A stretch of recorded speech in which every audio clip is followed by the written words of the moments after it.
Hello friends, welcome to my YouTube channel B Ed lesson plan. तो आज हम बात करने वाले हैं एक नए लेसन प्लान की, जिसका प्रकरण है अमर शहीद भगत सिंह के पत्र।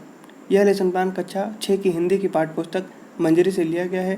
तो चलिए शुरू करते हैं। जैसा कि आप जानते हैं कि लेसन प्लान के फॉर्मेट में सबसे ऊपर हम पाठ योजना संख्या लिखते हैं, उसके बाद विद्यालय का नाम जहाँ पर शिक्षण के लिए जाएंगे आप, और उसके बाद हम ब्लॉक्स बनाते हैं जिसमें दिनांक, कक्षा, वर्ग, विषय, उप विषय, कालांश और अवधि जैसी सूचनाएं लिखते हैं। उसके बाद हम प्रकरण लिखते हैं जो कि आज का हमारा है अमर शहीद भगत सिंह के पत्र।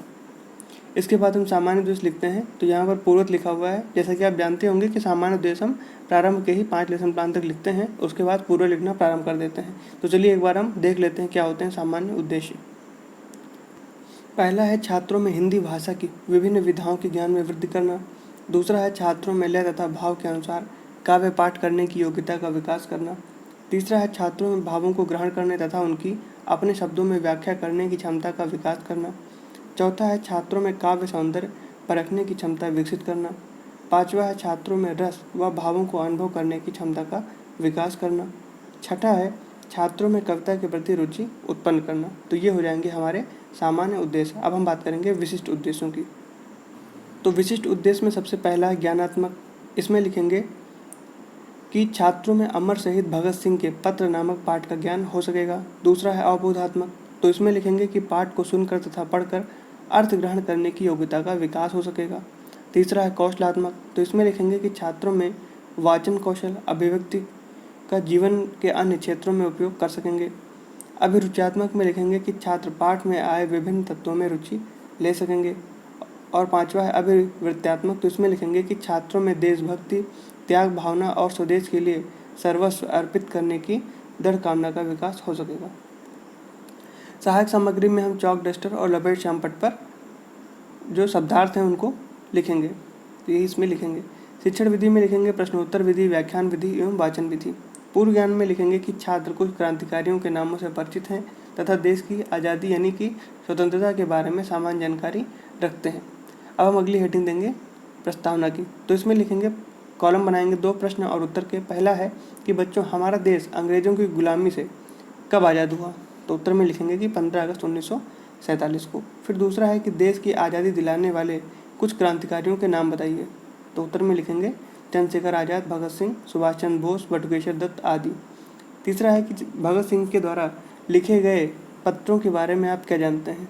तो ये हो जाएगा समस्यात्मक प्रश्न। इसके बाद हम उद्देश्य कथन लिखेंगे कि बच्चों, आज हम सभी अपने पाठ्य पुस्तक मंजरी से भगत सिंह द्वारा लिखित अमर शहीद भगत सिंह के पत्र नामक पाठ का अध्ययन करेंगे। प्रस्तुतिकरण में लिखेंगे कि अध्ययन अध्यापन की सुविधा अनुसार पाठ का अध्ययन एक ही अनुवृत्ति में किया जाएगा। तो जो पाठ संकेत है वो प्रारंभ से लेकर अंत तक लिखेंगे और बीच में डैश डैश लगा देंगे। फिर हम 3 कॉलम बनाएंगे, शिक्षण बिंदु, छात्राध्यापक क्रियाएं और छात्र क्रियाएं। तो शिक्षण बिंदु में लिखेंगे आदर्श वाचन। छात्राध्यापक क्रियाओं में लिखेंगे कि छात्राध्यापक द्वारा पाठ का आरोह, अवरोह, यति, गति, विराम चिन्हों के साथ आदर्श वाचन किया जाएगा। छात्र क्रियाओं में लिखेंगे कि छात्र ध्यानपूर्वक सुनेंगे। फिर अगला है उच्चारण अभ्यास। तो इसमें लिखेंगे कि छात्राध्यापक द्वारा पाठ के कुछ कठिन शब्दों का उच्चारण अभ्यास कराया जाएगा, जैसे कि इजाज़त, बेचैन, आखिरकार, तसल्ली। अनुकरण वाचन में लिखेंगे कि छात्राध्यापक द्वारा छात्रों से अनुकरण वाचन कराया जाएगा तथा गलतियों में सुधार किया जाएगा। और छात्र क्रियाओं में लिखेंगे कि छात्र अनुकरण वाचन करेंगे।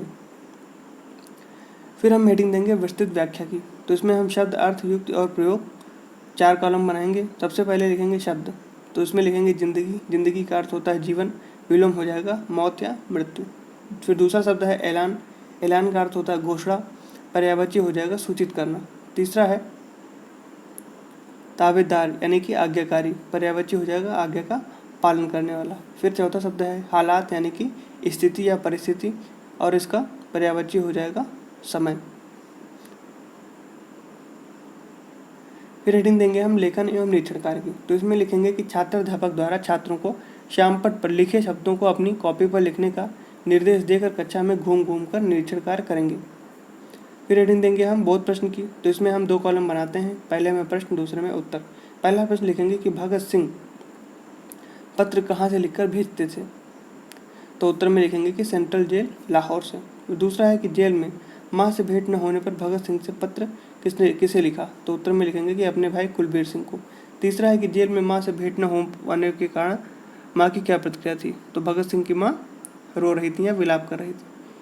मौन वाचन में लिखेंगे कि छात्र अध्यापक द्वारा मौन वाचन करने का निर्देश दिया जाएगा।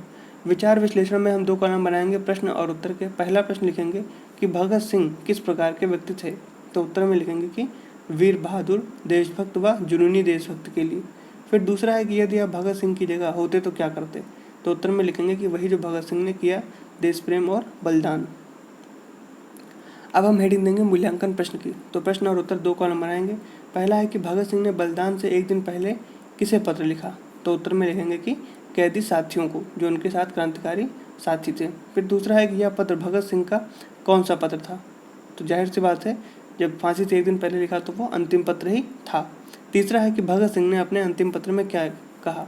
तो उत्तर में लिखेंगे कि उन्होंने कहा कि मैं पाबंद रहकर जीना नहीं चाहता, मेरी कुर्बानी से इनकी संख्या बढ़ जाएगी कि क्रांति को रोकना किसी की बात नहीं रहेगी। अब गृह कार्य में लिखेंगे कि आप बड़े होकर अपने जीवन में आगे क्या करना चाहते हैं और क्यों, अपनी भाषा में लिखकर लाना है। तो यहाँ पर लेसन प्लान हमारा समाप्त होता है। कैसा लगा आपको वीडियो? कमेंट में ज़रूर बताएं। वीडियो को लाइक करें, चैनल को सब्सक्राइब करें और दोस्तों के साथ शेयर करना ना भूलें। धन्यवाद।